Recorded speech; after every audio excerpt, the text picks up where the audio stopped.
Good evening, everybody. I'm just pausing for a couple of minutes as participants come on board. The clock has just struck 5:30. So if people would mind just holding for 30 seconds or so as the numbers pick up. But thank you all very much for joining us this evening to launch Justice Dikgang Moseneke's second book, All Rise, a Judicial Memoir. My name is Mark Heywood. I'm the facilitator of this evening's discussion. And obviously, I'm very, very pleased that we have the star of the show, former Deputy Chief Justice Moseneke, to lead our discussion. Good evening, Judge, and thank you for honoring us with your presence. Justice Moseneke, it's a great book. A few minutes ago, I was told that you've already done 11 webinar launches of your book, and that you have 13 more to go.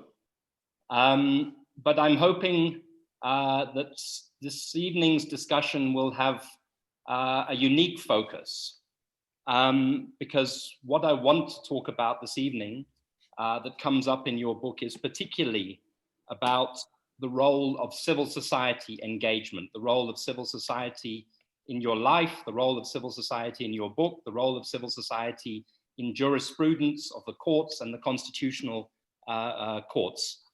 And to assist us with that, we are very lucky that we've got a couple of leading civil society activists, people who have been on the opposite side of the bench to you in some of the well-known cases that you describe in your book. And so I want to welcome at this point First Advocate Adila Hassim.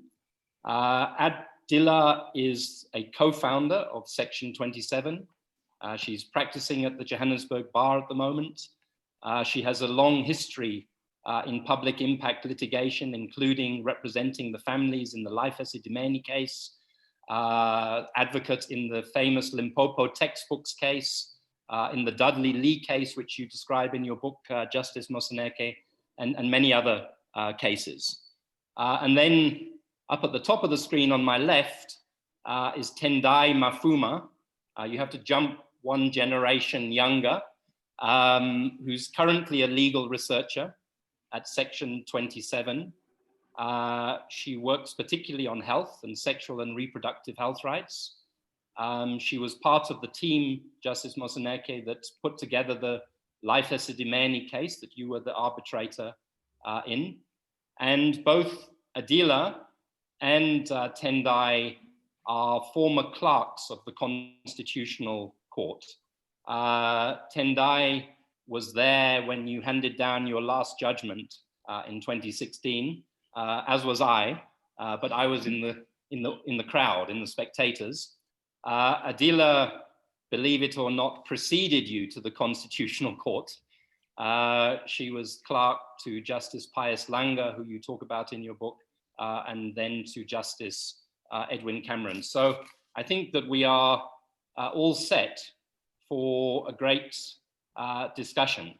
I want to talk about the pitfalls and the possibilities of public impact litigation. So Justice Moseneke, I want to ask you to kick off this evening's discussion just by telling us a little bit about what we find in All Rise.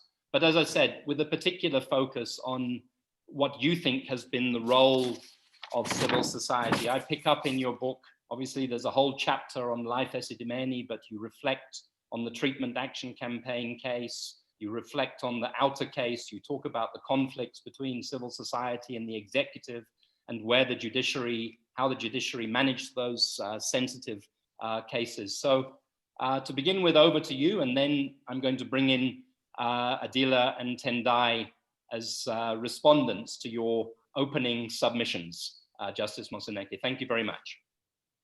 Mark Heywood and everybody else who's out there, Adila, Tendai, and I know Aileen in the background. I am deeply grateful for this evening for a number of reasons. I mean, one of those is that I have a special place for what Section 27 has done and is doing, and I'm going to talk about it in some detail. And also grateful that you thought that All Rise does raise themes that are worthy of your attention. So that's a welcome flattery that the book actually does activate and encourage a certain level of debate. Yes, it is so that I have been to incredible debates around the country. Just about every law school thing that the book is worthy of discussion and to listen to me for a while. Let me do a quick overview and go straight to the place of civil society in the whole configuration of the book. All Rise is a call to duty that lawyers and judges use in order to resolve disputes. And in the normal parlance, most citizens would remember All Rise in that context, fairly narrow context. And it's sometimes thought to be a way to get people to attention and to respect the judge and to rise. But actually, it is also a commitment to get down to the work that courts have to do, to get down to judicial function. So it has layers of meanings. But also importantly, and for this evening, All Rise is a call to civil accountability. It's an invitation to all of us to recognize that civil liberties, social justice, entitlements that we hope would lead to a just society are not a given.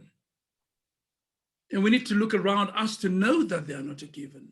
You need to look at the US today. You need to look at Zimbabwe. You need to look at South Africa, a home.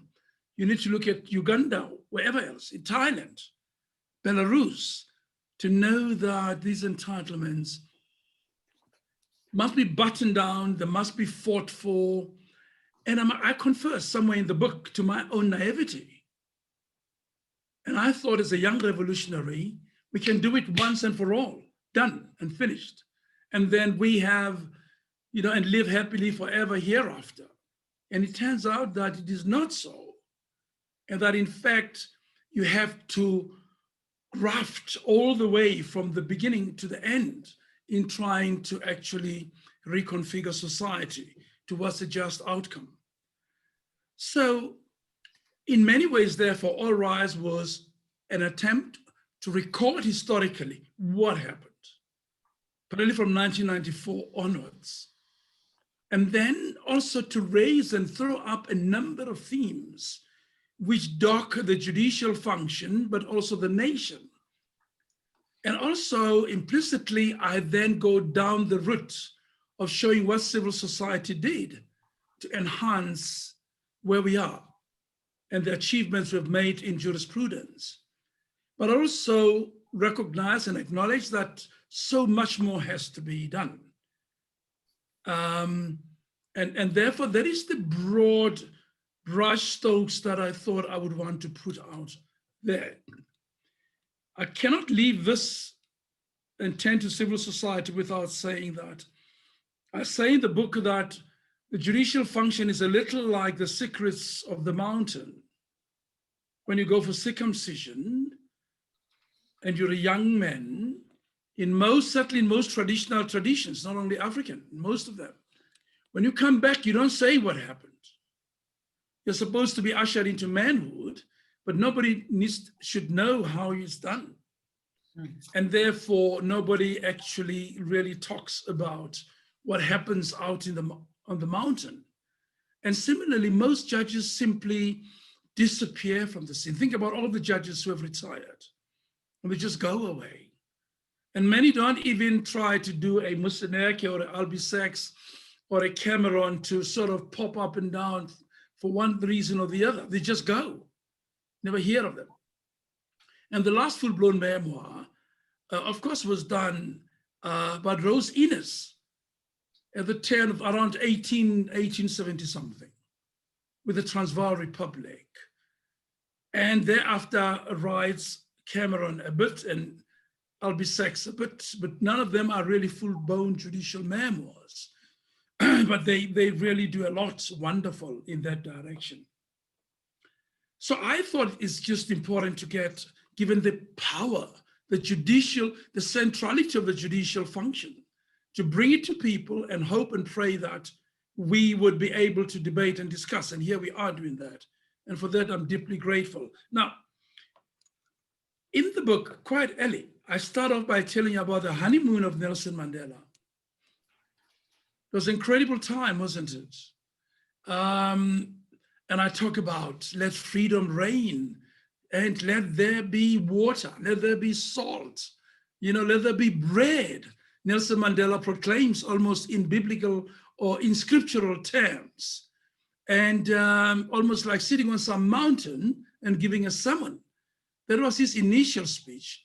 And I show you how everything went well. Even our runners, even our rugby fields, even our soccer players, everybody did well.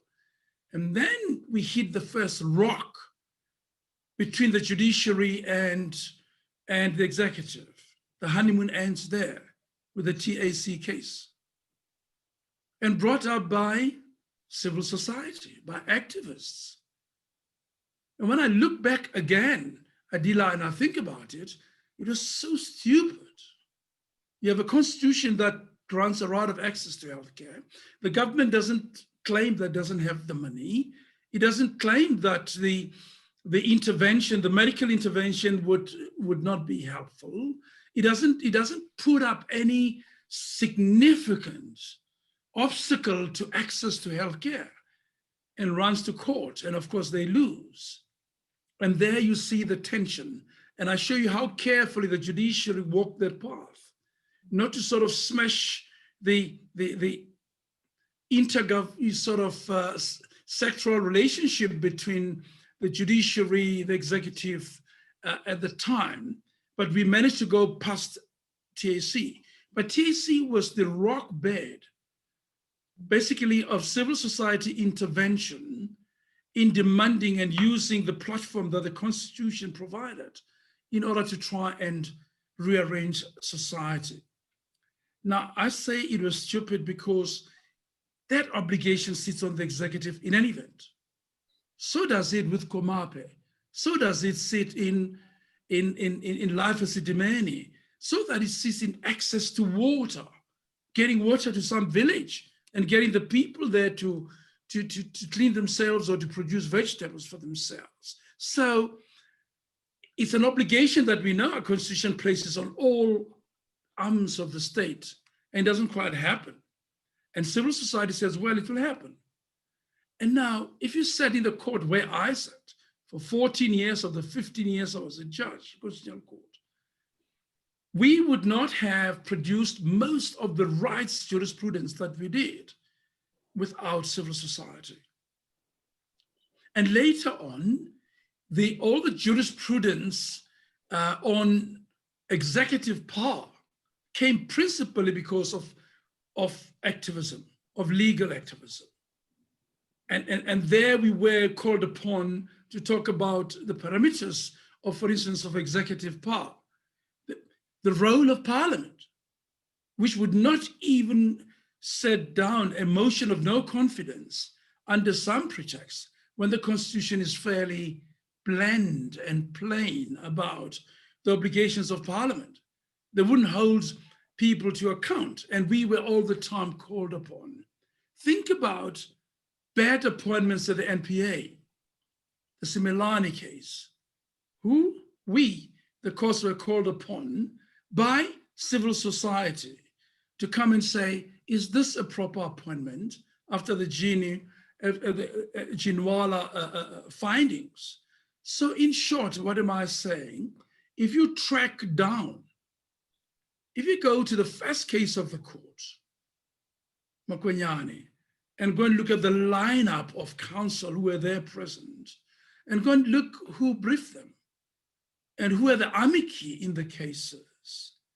So in an intriguing way, the book actually is a story also about civil society and it standing up. And remember, there was a near paralysis in the executive that would never hold the number one accountable in any way, starting from the TAC. And look at Parliament, that was in even more paralysis. It would never hold the executive to account. And every time it would be civil society that would engage people to litigate in order to assert one aspect of the Constitution or the other. The only drawback, and we can talk about it a little later, I'm going to stop right now, Mark, is that civil society did not quite succeed, as I did not succeed when I sat on the bench, to stop the rot going on, to stop the thieving going on, to stop the dismantling of institutions. In other words, I'm saying we shouldn't pat our backs too hard and too firmly, because in fact, despite all those efforts, the leakage was tremendous, and the harm we hear now before Deputy Chief Justice Zondo and other places, maybe more at other places than before the commission. So well done, but in fact, the leakage was incredible. It was a bucket which was leaking by and large. And look at where we are. The devastation was truly real and fulsome, despite the efforts of civil society. But I'm looking forward to the debate, and I'm sure Tendai and Adila and you, Mark, and others would want to talk about this space and maybe defend it more than I have done. But I'm grateful that I had the opportunity to write up most of the judgments I did or my colleagues did at the behest of civil society. Thank you.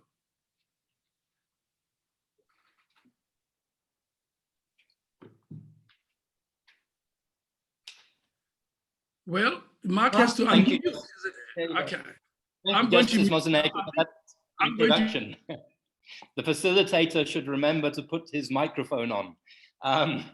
But I was just saying, it's very interesting that you describe in the book, your role in the drafting of the Constitution, and then the subsequent role that you played as a judge and then as a Deputy Chief Justice at the Constitutional Court. And it's always struck me that we have this beautiful, pioneering, progressive constitution, but it can't self-enact itself. And as you've said, particularly the human rights, the pro-poor parts of the Constitution are very much dependent on civil society coming and knocking on the doors of the courts when the executive has failed to listen to them about those rights. And so I think that's the way for me to move to Adila.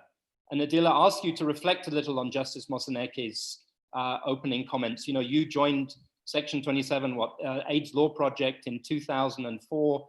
You were all the way through until 2018 at Section 27. You had your nose at the coalface of trying to give meaning to the Constitution for more than 10 years. You dealt with the death of Michael Kamapa. You were also, and we'll come to it a little bit later, deeply involved in Life Esidimeni, and we have to question what has come of the Life Esidimeni arbitration. So Adila, will you just reflect for a few minutes on what Justice Moseneke has said to us? Thanks, Mark. Thank you, Judge. Let me start with the Treatment Action Campaign. At the time that the Treatment Action Campaign was bringing the challenge to the government on access to ARVs, many people thought that was the formation of the Treatment Action Campaign, that the reason that the Treatment Action Campaign was formed was to take on government, when in fact, the actual rationale for the foundation of the Treatment Action Campaign was to challenge the private sector for access to expensive medicines. So when it began, the mobilization around the treatment action campaign was to challenge pharmaceutical companies. That was the mission, to say these medicines, these ARVs are needed in this country. And I just want to say, as I'm saying this, it makes me, and I've been thinking a lot about that in the context of the COVID-19 pandemic, because I expect that we are going to be facing similar things again very soon, which is access to medicines for people who cannot afford them in parts of the world that are not given proper attention. And that was the case with ARVs. Even though we had the greatest number of people living with HIV, they couldn't afford it. So the beginning of the treatment action campaign was actually to challenge the pharmaceutical companies to get access. I don't think, and Mark might want to say more about it, but I don't think it was in the minds of the leadership of the treatment action campaign when it first began, that they would have to take on so soon the democratically elected government after apartheid on something as fundamental as right of access to medicines. But that is then what happened. And, you know, in your book, Judge, you talk about, and you contextualize civil society, at least as I understand civil society, within a Pan-Africanist sense and concept. It's not about organizations, it's not about elite NGOs, in my view. And Mark, you might want to talk more about what do you mean when you talk about civil society? When I reflect on civil society, I'm reflecting on people who live in the country who may not be part of a middle-class elite. And in the book, Justice Moseneke, if I may, you say that Africa needs competent, transparent, independent, and corruption-free processes of giving valid power to its leaders, and that we may not thwart the genuine democratic expression of the people and pretend to abide in fraudulent elections, and that's a different context, because this is the price they have to pay for peace. When we do that, we entrench bad leaders. Their impunity, leadership locks Africa into stubborn social stagnation. And in that setting, you conclude that the poverty of the people is predictable and Africa will hardly rise. And when I read that, it struck a chord with me, because in the time that I have been doing this work with the social movements and parts of civil society, it has baffled me how the state has responded to challenges by civil society. So when you look at the treatment action campaign case, and you look at the way the state, I mean, it's well known how the treatment action campaign was received, and the accusations of a war against the state by the treatment action campaign, by members of the executive.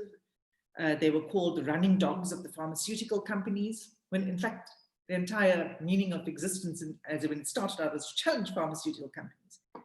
In an ANC newsletter in 2004, the ANC said that basically what the treatment action campaign was doing was trying to test the boundaries of the Constitution by bringing the case for access to nevirapine for prevention of mother-to-child transmission of HIV.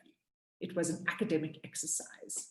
It was an elitist exercise, in other words. That was in 2004. In when was it? I think it was around 2012 or 2011.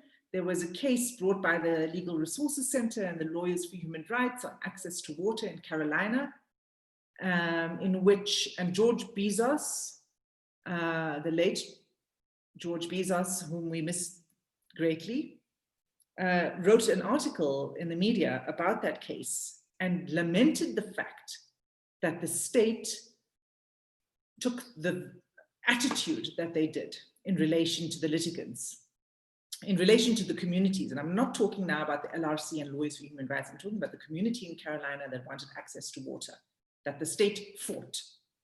But the state said that these people were basically waging a war against the state.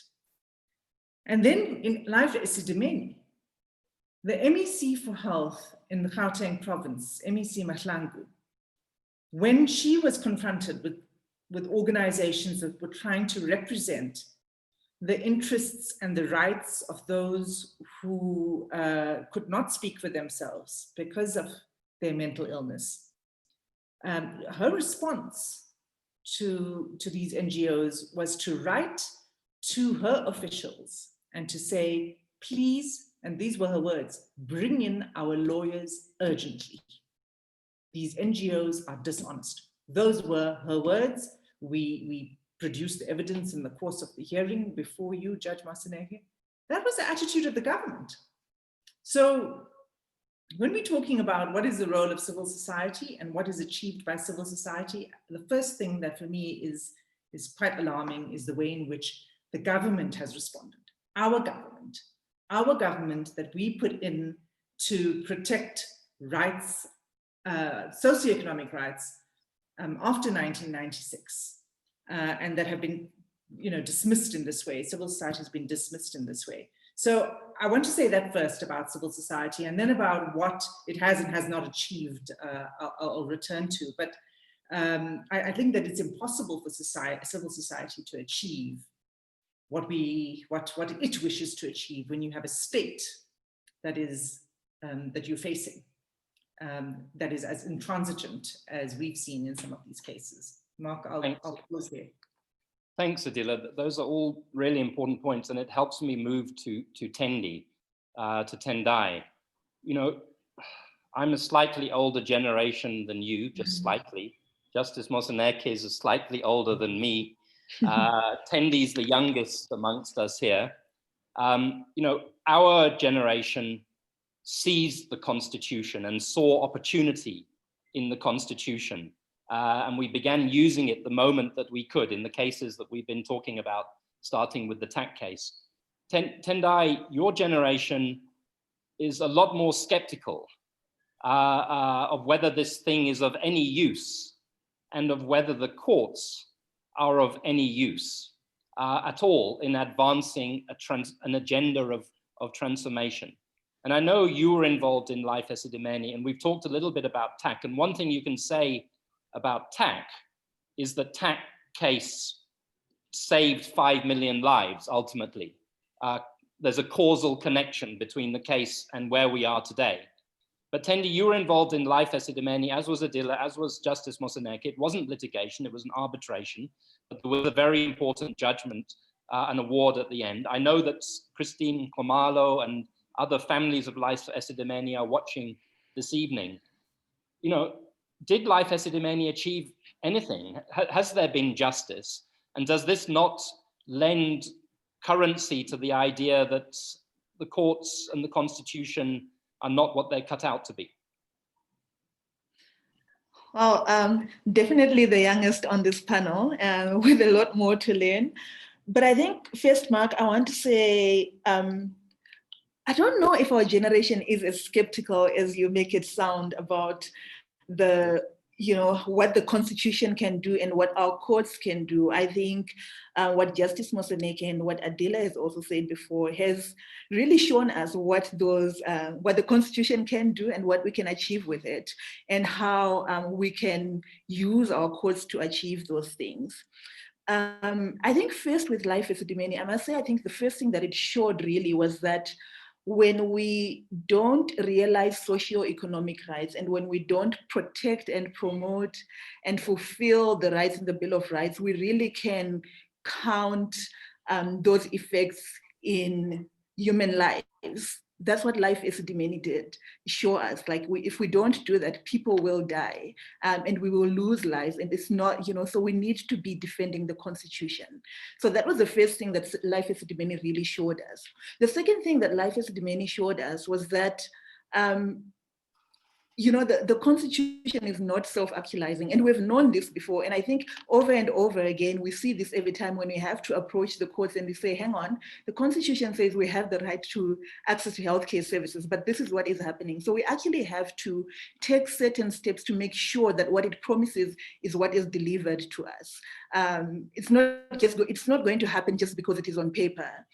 And it also showed the importance of the role of civil society in just you know, its relationship with the state.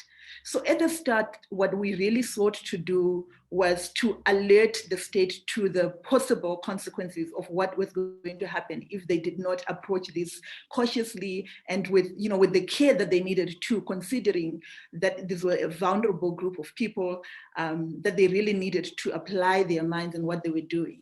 So that was the first thing. So the first thing, yeah, to play that role where we are pointing out certain gaps that may not have been identified and saying you need to pay attention to this, because if this is not done, there may be really detrimental effects.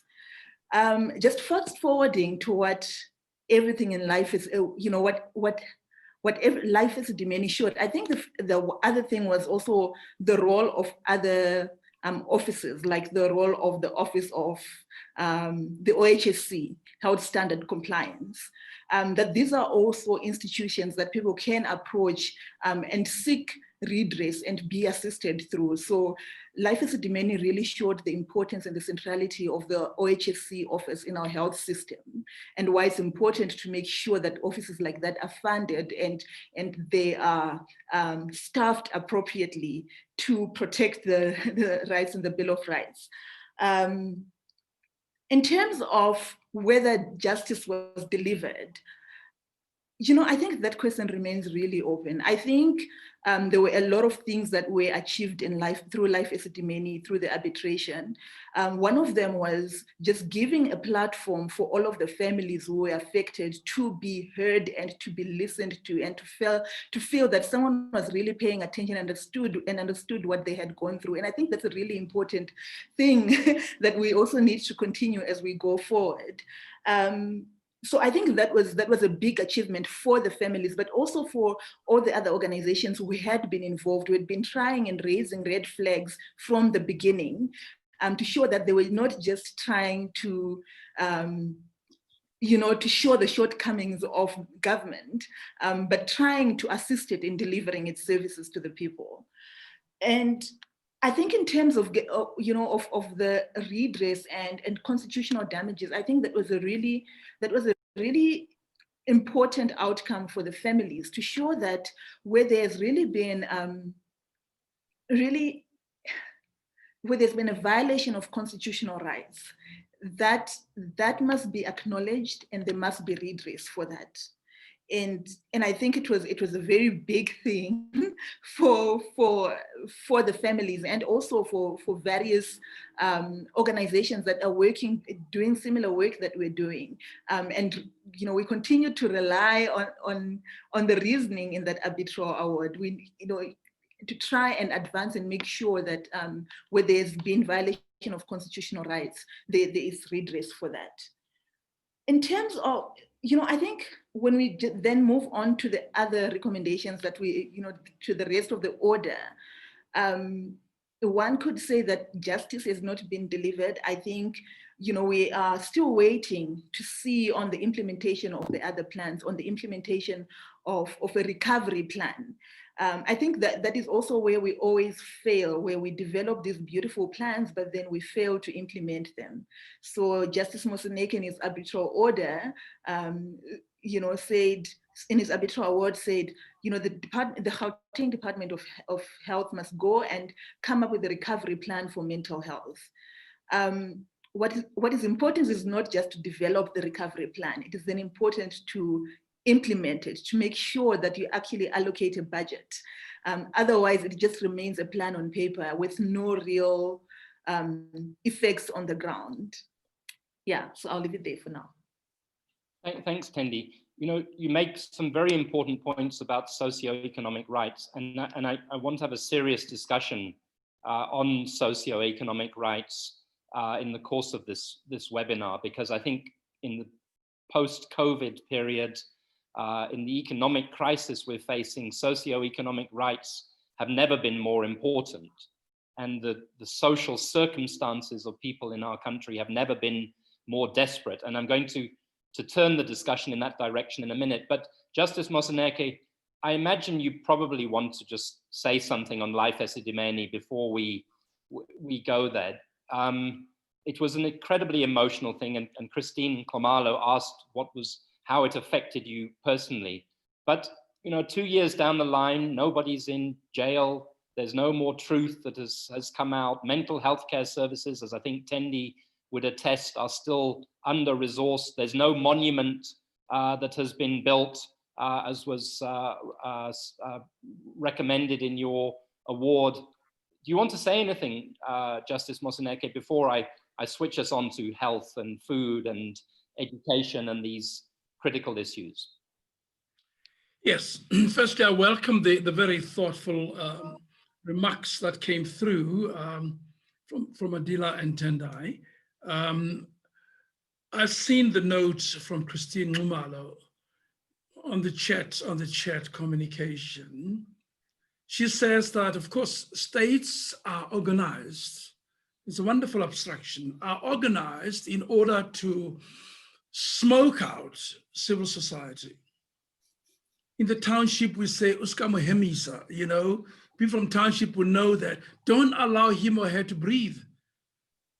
I'm not talking the American breathing stuff. I'm talking, there's a language in the township, like if you want to really get somebody down, don't give them space to breathe. Now, she's really saying governments, the world round, seek to put down civil society because they hold a larger banner, which is the banner of civil accountability. All the years that I've been in charge, of course, you've known that I've always sat there and helped swear in ministers and be faithful to the Republic of South Africa, so help me God. Now, I've done that over and over again over the years. And that, of course, includes implementing, honoring, and doing all the things that our constitutions say. So civil society, ideally, should be superfluous. If everybody did their work and got out there in the morning to go and do what has to be done, they should have no space. But she means no space in the sense that the more governments go errant, the more governments go off the desired track, the more we need yourselves to put them together. Life Esidimeni was horrible. I mean, I didn't think I would run into that after a career of 40 years or more as an attorney, from a candidate attorney, advocate, junior counsel, senior, junior, and silk and judge. And I thought I'd seen it all until I ran into Life Esidimeni. And the soft issues, the law was predictable, which brings me to one of the issues I raised right at the beginning of All Rise, when I say that the common law was a colonial imposition. But for our colonial conquest, we would have had no common law. It's common sense.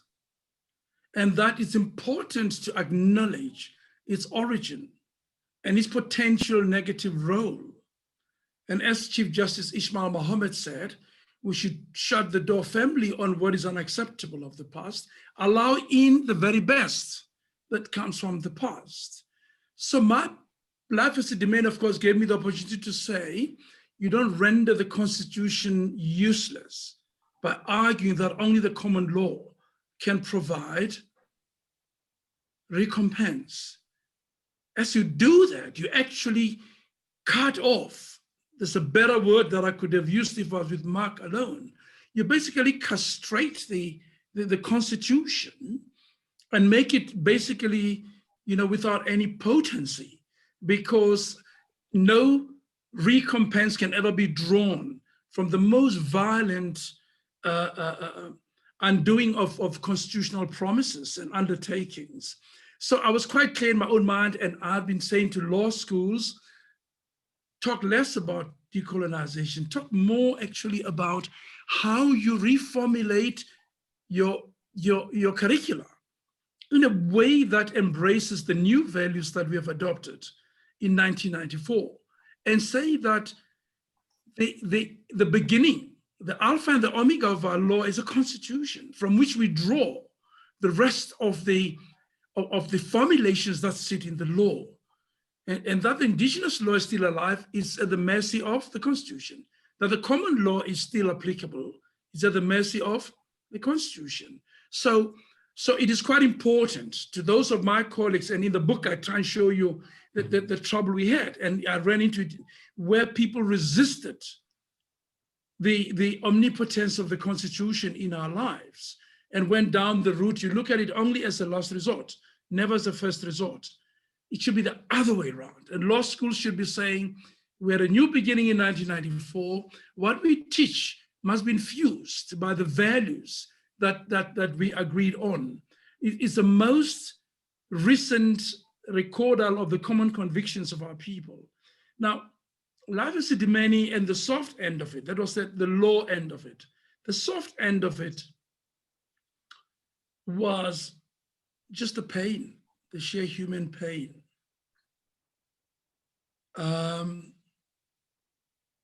The lack of care, the disregard. And you know, Mark, for instance, one of the things that really got at me, that got me crying personally, was when I was confronted with an album of decomposed bodies and the evidence around that. And the reason for this is officials who never bothered to go out and go and buy gas or procure gas or whatever they did with the money that they had to use to buy gas, so that the fridges in the mortuary could keep a certain level of temperature. And so the victims, the families of the victims get double jeopardy. Not only do they lose them, when they have to find their remains are in an unseemly state. So it was quite vicious disregard for what is the central organizing principle of our freedom, of our liberation. It's about human dignity, allowing people to flourish, whatever their status and position and origin. And it's quite something fundamental in our liberation struggle. And you run into this deep disregard for very vulnerable human beings. I thought that was the pits. It was the lowest thing that I ran into when I thought I'd run through my whole career. So yes, and Section 27 hung in there. And I always, of course, commend the provincial government because it was a partner. They're agreeable to arbitrating. They're agreeable to doing things, making concessions that made the arbitration easy. For instance, if we had run into a problem of causation, would have been there, Adila, forever, for months and months and months, trying to establish causation. So I never forget that the provincial government have been friends. I hope some people will still get arrested. And I hope some people will still face internal disciplinary hearings. And so that we have, and I hope a monument will rise somewhere in tribute to those lives and our duty to remain vigilant. Thank you, Justice Moseneke. Yeah, a memorial to all of those lost lives, and we should just keep those people in mind because it is about the poorest of the poor and the most vulnerable that our constitution is meant to be a protector. Adila, you may want to say something about life as a demeni, but I'm also wanting to move our discussion forward because I've got an eye on the clock. So if you do, keep it brief. But I want to ask you another question now. I mean, you have been at the forefront of fighting for rights to basic education, rights of access to healthcare services. Justice Moseneke in his book kind of reflects in some ways about the difficulty of realizing these rights and how they're also related to the capabilities of the state, the willingness of the executive, etc. So even if you win an important judgment, as you know from textbooks, as we know from Michael Kamape, it doesn't bring about change. I feel as if the time of socio-economic rights is now. You know, just this afternoon, I was on a discussion with a group of activists about the right to food, given that there's so much hunger in our land. And our constitution has a very clear right, as you all know, to sufficient food and water. And yet there are 14 million people who suffer hunger every day. And Adila, is the constitution up? Are we up to it? What do we need now to be able to address these issues effectively? And before you come in, I just want to say that we're getting quite a lot of questions, and I'm aware of the questions that are coming through in the Q&A. And after this round on socio-economic rights, I will come to some of these questions. So keep them coming. Justice Moseneke is seeing them, I'm seeing them, and we'll find a way to get to some of them. But Adila, over to you. Thanks, Mark. I mean, look, Esidimeni probably requires its own webinar. There's just so much to be said and still processed about what happened in that case. And you know, one of the things the judge speaks about the mortuaries, and what occurred to all of us, I think, in that case was that at every level, the families and the patients were let down.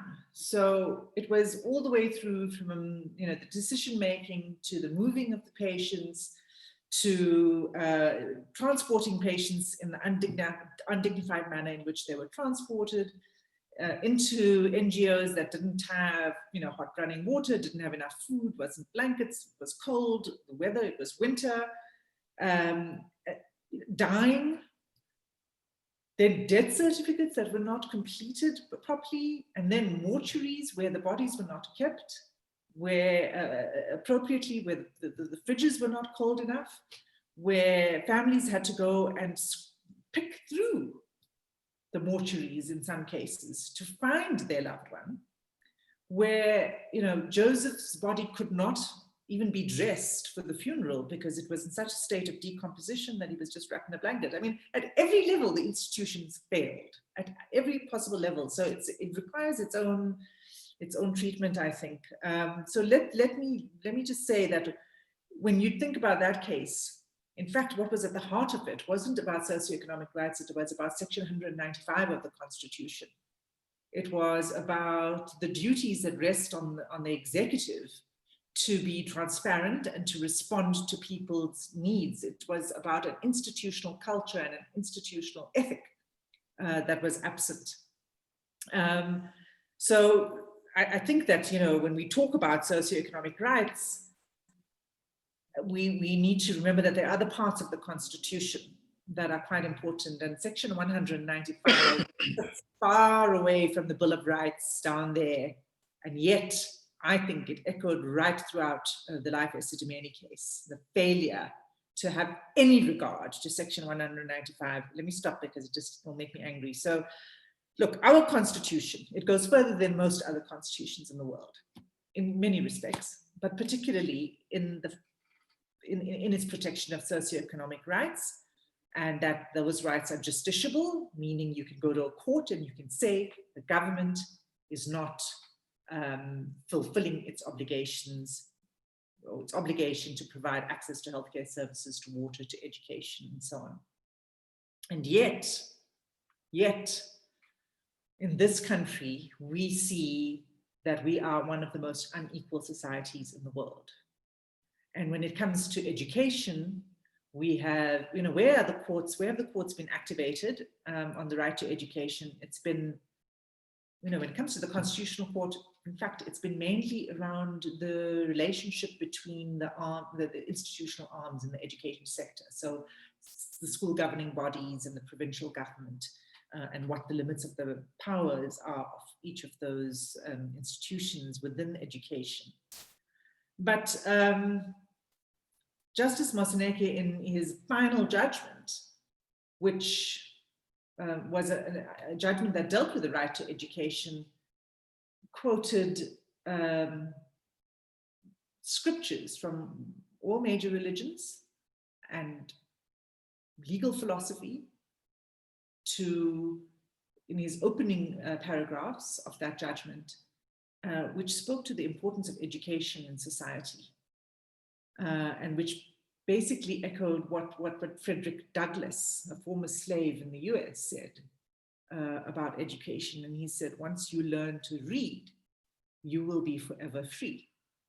And I think that one of our biggest failures is in our inability to provide quality education to, I'm not talking about private schools, I'm talking about Limpopo, where we've had to fight so many battles, that we've actually had to challenge this government to provide textbooks, where the government has gone to court to fight the communities that demand the textbooks. And they say that's not part of the right to education. Can you believe it? Same with access to toilets, desks, and chairs. Equal Education has had to go to court to fight for desks and chairs. So what does it mean, Judge, to say that we have a constitution which is so remarkable, and I think if we even look at what is happening in the US at the moment, and even the confirmation hearings of the Supreme Court candidate, just how far ahead we are in our constitutionalism and our constitutional thinking. The US doesn't even have the right to vote in their constitution. So, but what does it mean to say we have such a wonderful constitution, and in your judgments, and throughout your judgments, you speak about the importance of striving for social justice, and that is what is different about our constitution. But we are unable to provide textbooks and toilets in schools around the country, in the schools that really need it. So I'm not answering a question, Mark. I'm raising a question really for the judge, if I may. But what it means to quote the scriptures in the FedSAS case on education. Will I flip back to the judge before I come back to you, Tendai? Or do you have a thought on this as well? You need your microphone on. I think you can go ahead. I think you can go to Justice Moseneke. Justice Moseneke. What does it mean, Justice Moseneke? You challenged. Yes, Adila raises a question which I have had to deal with many young activists in law schools across our country. What is the use even of this history? Look as where it has got us, to nowhere. We as poor, you're raising exactly the same challenge. But let's go through it step by step, because it's at the heart of the conundrum of our nation and the transition currently. The transition has gone pear-shaped, if you like. The transition is in a crisis. The transition is basically belying the high hopes and the high ideals that sit in our constitution.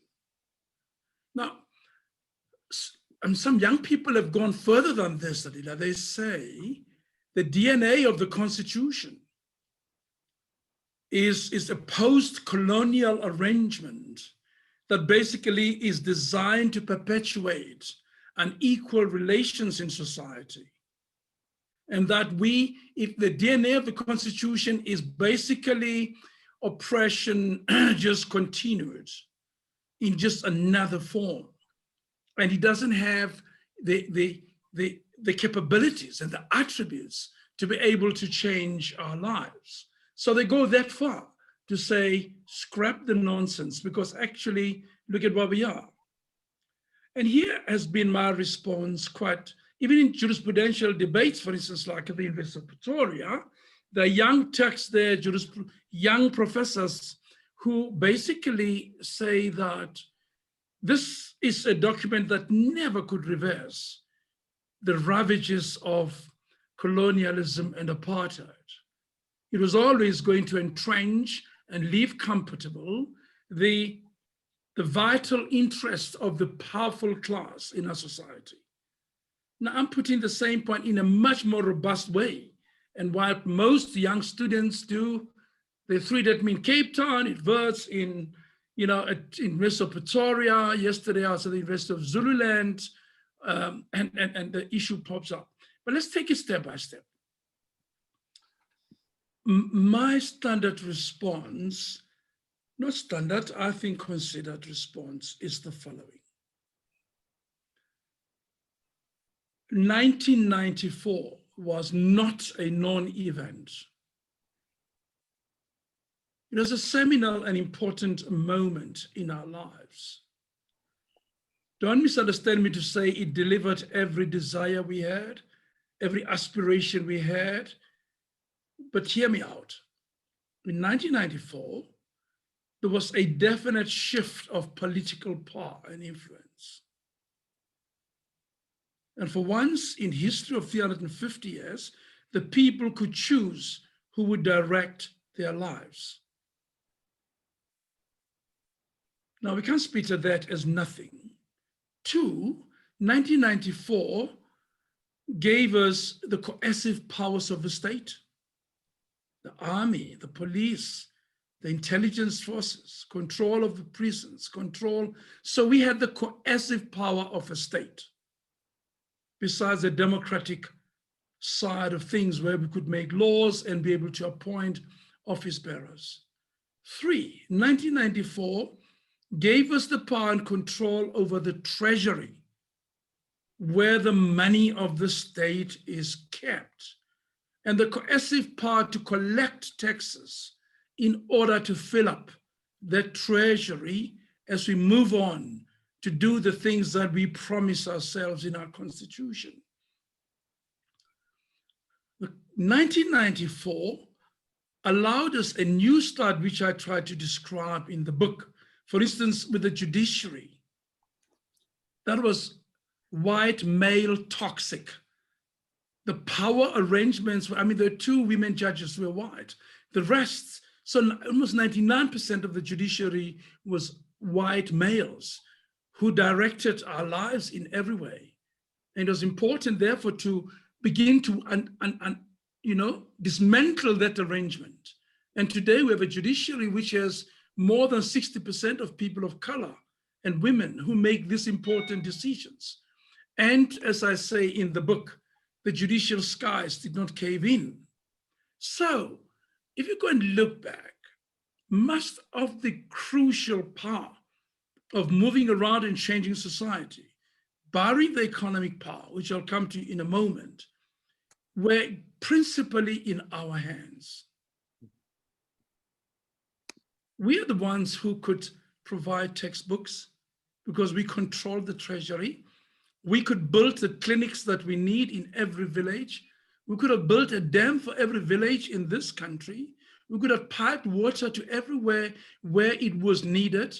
We could have trained 10,000 young people, 100,000 young people in Brazil to become, maize farmers, to come back and feed us and produce maize in this country. We could have sent how many of them to become engineers in China? We could. So what am I saying? I'm saying that in many, many ways, the Constitution was permissive and it inducted and introduced very vital protections for the people.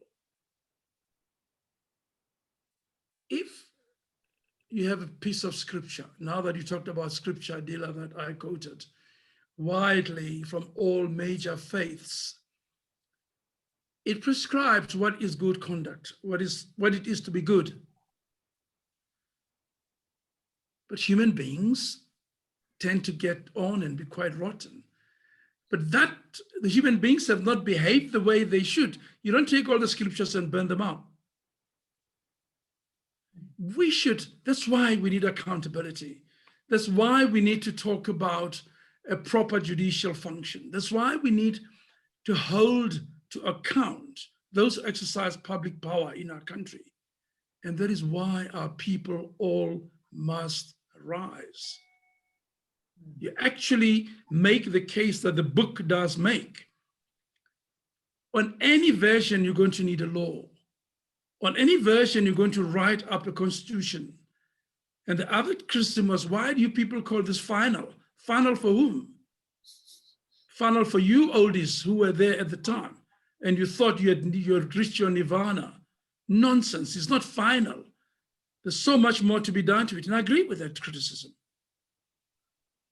For instance, I've said, and I'm going to keep quiet now, Merck, before I destroy your webinar as I get angry.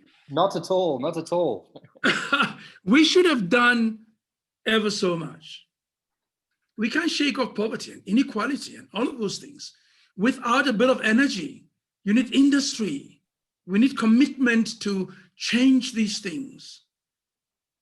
We need people and leaders who would want to build quality schools, to remove pit toilets, to look after people who are disabled or limited in some way or the other in society. So you need the commitment to build an inclusive healthcare system. And you must show me one line in the Constitution that prohibits that. To the contrary, it demands that it be done. So I suggested to the young lions who are so critical, who are debating with me, this project. After all this All Rise webinars, let's try and start a project where we write the Constitution we cherish most, the one which has a more credible DNA. And I suggested that if you asked Steve Biko, and you ask Dr. Dadu, or you asked Oliver Tambo, or you ask Robert Mangaliso Sobukwe, and say to them, write down the entitlements that our people should have. I suspect that they're going to come out very much with what we have done. And no other constitution in the world protects socio-economic rights explicitly in a justiciable way the way we do. The reason why we're not there, Adila, is that nobody raised a finger to make sure that those things happen. When there's R1 billion to change asbestos ceilings, it never gets there. So that is effectively the answer. It is not the Constitution, it's the people who had to eventuate it, to animate it. And we tried in the judiciary. We did our little bit and played by the book. And that's why perhaps our nation is where it is. And every other arm of state should have really dug in to do exactly that, to try and give meaning to the joint promises, the citizenship promises we made to each other, and wrote them down in the Constitution. Thank you, Justice Moseneke. It's very difficult for me as the facilitator to stop a former Deputy Chief Justice and Robert Island prisoner in mid-flow on an issue on which he's justifiably passionate and angry, but those were very, very important words. And I must say, there's a couple of pages in your book, actually page 70 to 71, where you say some of these things, and that we failed in great part to grasp the nettle. We lacked the courage to change our world irreversibly, and particularly of those in need. So we have to ask questions about ourselves, but as the judiciary, I think that people like yourself have to be celebrated. Tendai, you've been off the hook for a little while. Do you want to reflect on what Justice Moseneke said? And because we're coming to the end of this seminar, I'm going to give us no more than 10 minutes for the people who are listening. We've had a lot of questions. A few of the questions have been around the question of access to legal services. There was one question that said, yeah, but poor people can't access legal services, can't access this constitution. There was another question talking about the rot within the legal profession itself, which often is driven by making money rather than by realizing the rights in the Constitution. And people like yourself in Section 27, in CALS, in SERI, and a bunch of other organizations are very much a minority of legal professionals. What's your thought on that, Tendai? So yeah, a lot of what Justice Moseneke just said now, gave me a lot to think about. But I think the first one about access to legal services, I think there have been, several structures that have been set up to ensure that people are able to access courts. And I think one of them is definitely the Legal Aid Board of South Africa. And they played such a prominent role even in the Life is Demanding arbitration in representing some of the families.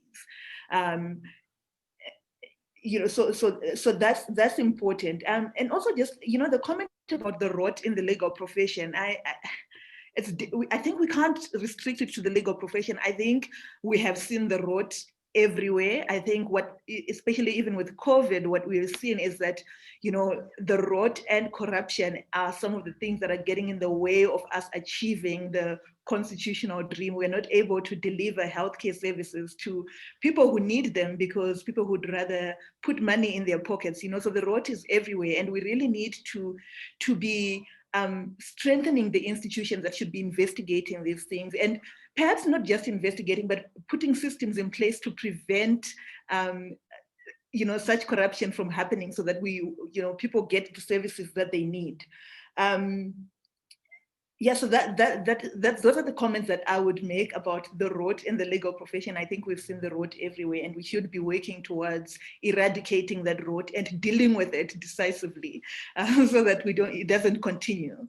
I think also what Justice Moseneke said about leadership spoke quite strongly to me in light of what has been happening with COVID, and speaking back again to the importance of governance and importance of making sure that we have transparent governance and openness, and one that is accountable and responsive, just as Section 195 of the Constitution demands. And these are definitely provisions in the Constitutions that we should be relying on to holding the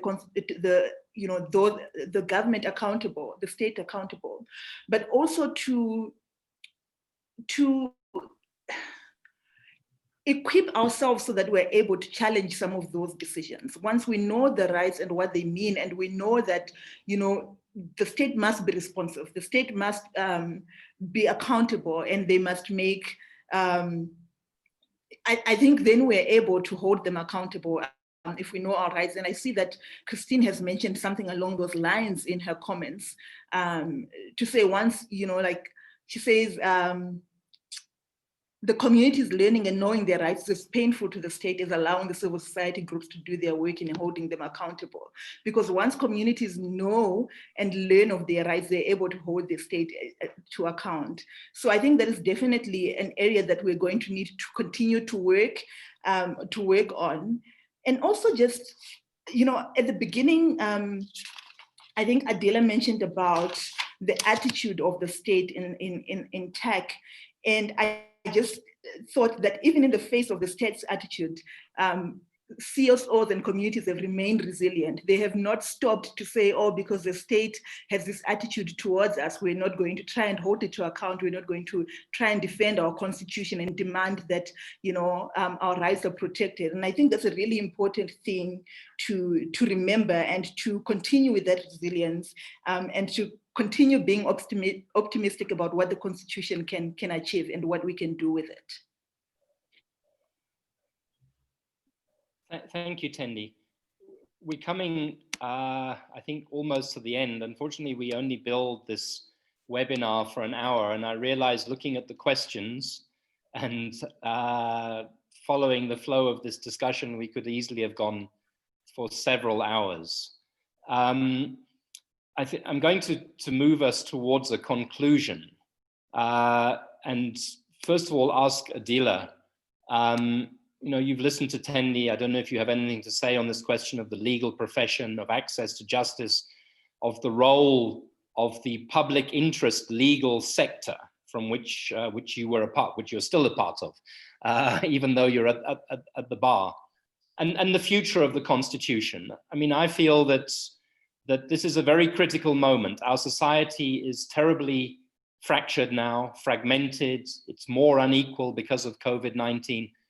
What role does the Constitution have to play in getting us out of this hole? I'd like you to speak to that, Adila. Then I'm going to ask Tendai if she has any closing reflections, and then Justice Moseneke, I'm going to let you shut us down for the night with your thoughts looking forward, given your role and the role of those who must carry forward the work that you and many others have done. So first of all, to you, Adila. Thanks, Mark. Let me first say that I I didn't mean to come across as negative about the Constitution. If I did earlier, I despair a little bit because of the disjuncture between what the Constitution promises and instructs and what we see. But it would be very unfair to say that the Constitution is the source of the problem, and that there might be some way in which we can change the Constitution to achieve better education, access to quality healthcare services, to reduce inequality in the country, and to place economic power in the hands of people who don't have that power. And that is the failure of our transition.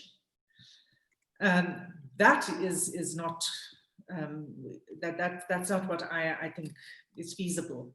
We've barely begun, in my view, to scratch the surface of the Constitution. And in order to really make those promises real, it is going to take civil society, but it has to take the state. The state is the primary duty bearer. And what I would like to see is not that we just have a capable state and that institutions are respected and are durable institutions of integrity, but that the state is the preferred place of employment. We should be seeking out employment in the state. If we are in a position in this country where that's what we want, where we feel that we can wear it as a badge of honor, that we work in a particular government department, or, I mean, the judiciary is a badge of honor, so I'm not going to speak about that, but even in parliament for that matter. But particularly in the executive, the day that we create that kind of excitement and interest to work for the state is when I think we can actually make the Constitution achieve its promise. Thank you. Thank you very much, Adila, for those important comments. Tendai, do you have any closing comments you'd like to make? Put your mic, thank you. I'm clearly not a veteran at this, but I think, Mark, in my previous remarks, I may have actually made my closing comments, but I think as we move forward, just quickly, we as public interest law organizations, we also just need to be thinking about how we engage with some of the arguments that are advanced by the state about the reasons why we have not achieved certain goals when it comes to socio-economic rights. And I think considering the economic downturns that we had been experiencing before COVID and have been worsened by COVID, there is even more importance to be engaging in how the budgeting process is done, and to ensure that we're not cutting more, we're not cutting from our social spending, because if we do that, there's going to be even less access to healthcare services. They will, like infrastructure in schools is not going to improve. So I think it's going to be quite important to engage with those economic policies and suggest alternative ways for ensuring that we continue to achieve, the goal. Thank you very much, Tendai. Over to you, Justice Moseneke, for your final thoughts.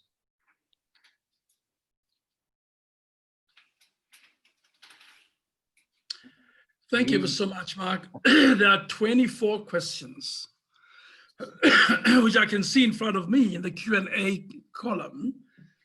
I'm quite certain that we're walking away and we didn't have time to talk about any of them, Mark. In some of the schools I had been, I'm sure they've started toying by now.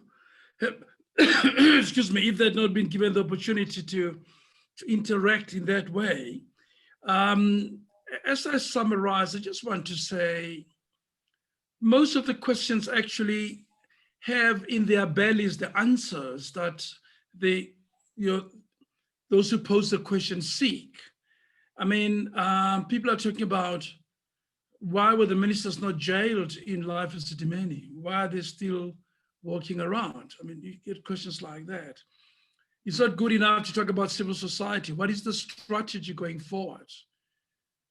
It's one thing to talk about the importance of civil society, but shouldn't there be a very well planned and considered strategy? The answer is yes, there should be.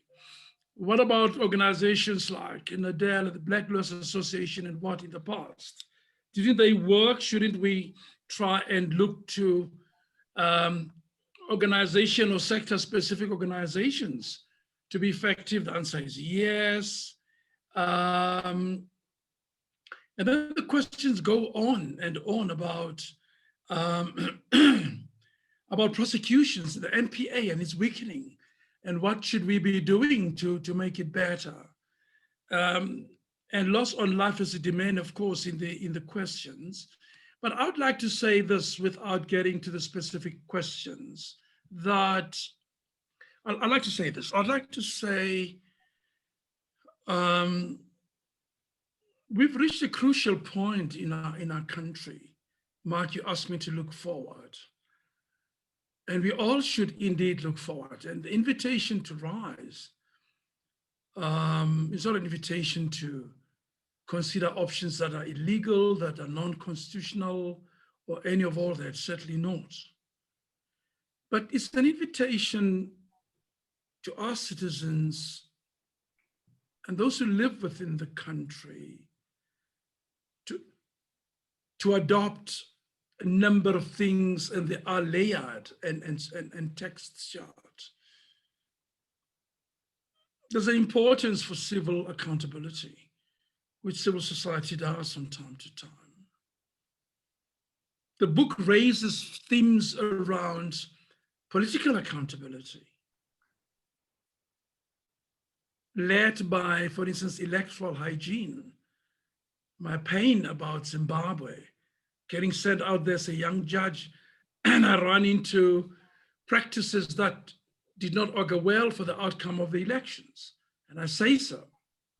And of course, Mr. Mugabe continues, and for 16 years after that, well, about 14 years after that, and the devastation is there to be seen. We don't have to talk about that.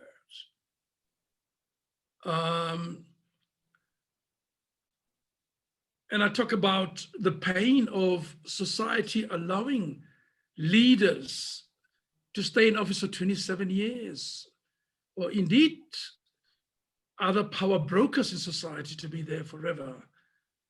And in some webinars, reminding young people that the premise of a democracy is insecurity of tenure, is the pain and the risk of people changing their minds about whether or not you ought to be in office. And that's a bedrock of democratic practice, is the ability of the people to exact response and compliance. So that is the level of political accountability, something that we're going to have to add onto our lexicon, besides civil accountability. We're going to have to add, going to the future, to disabuse ourselves of all the action being only in one place, and that is in politics. We need entrepreneurs, we need people who can make clothes, who can produce food, and who can be professors at universities, lecturers who can do. So we need a much more diversified notion of good citizenship and active citizenry. I agree, Adila, the state has a big hand in all of that, but it's also going to become important to say to our young people, the only place is not at the rally with a t-shirt.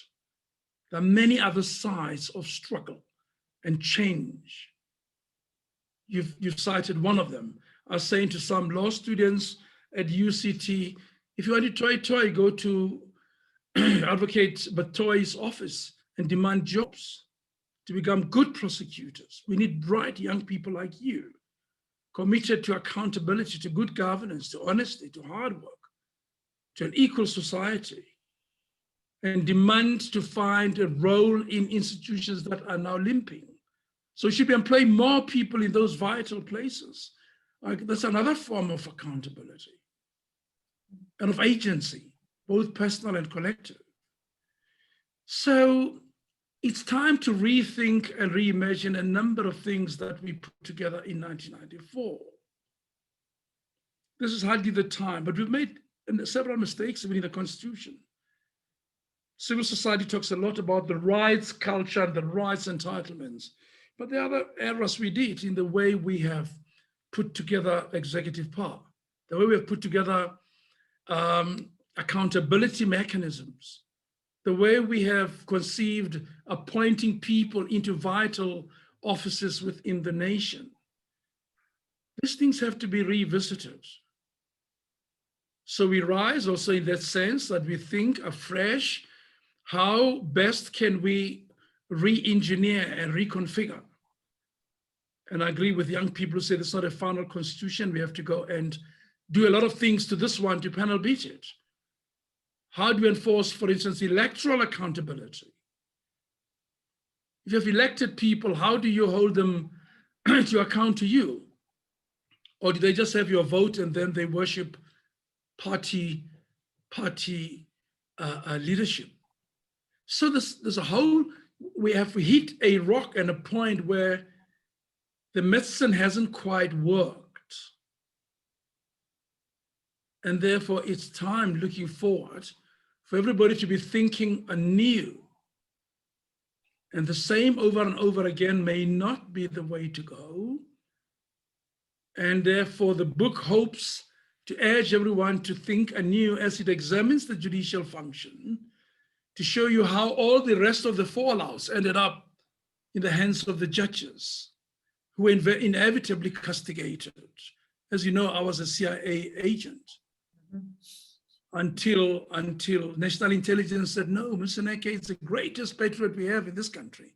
So I was absolved, just having been accused of being, and I'm still looking for the money, of course, the dollars that I'm supposed to have received from America for being a proper and hard-nosed activist requiring our country to be better. So I urge us all to be more critical. I urge us all to go out there and teach our people more about their entitlements, not just in the constitutional sense, but at different levels of accountability, of activism. I'm afraid civil society is going to have to salvage us again. This time in a much more rigorous way, I would hope. And that's my hope. And that's why in the dedication, I do say, I've written this book and dedicated to the young people of this country and all of Africa. And I hope sincerely that when they no longer can get social justice and freedom and dignity, they will know it. And I pray that they will not tolerate it. And they will know that it's our obligation to rise. Because we have to get to a better place. And as I've shown you, we have the coercive tools to get there ourselves. Thank you. Thank you very much, former Deputy Chief Justice Moseneke. Thank you for the exemplary role you have played throughout all of your life. Thank you for writing this book. And to those who don't have it, there's no substitute for reading it. But thank you also, Justice Moseneke, for using this book to provoke discussion and to educate and to get engagement going with all sorts of communities and peoples and students and groups like the people who've been with us this evening. We are truly grateful. So thank you, Judge Moseneke. Let me also thank Adila Hassim for being with us this evening and for your great contribution and for your great comments this evening. I know that you're very, very busy with a number of cases, but thank you for the time that you've made available. Thank you, Tendai Mafuma from Section 27 for going into the Section 27 office to be able to be sure that you would have a signal that wouldn't break down halfway through. Thank you, Tendai, and more power to you and Section 27 as you continue your important work. Thank you to all of you who have joined us this evening.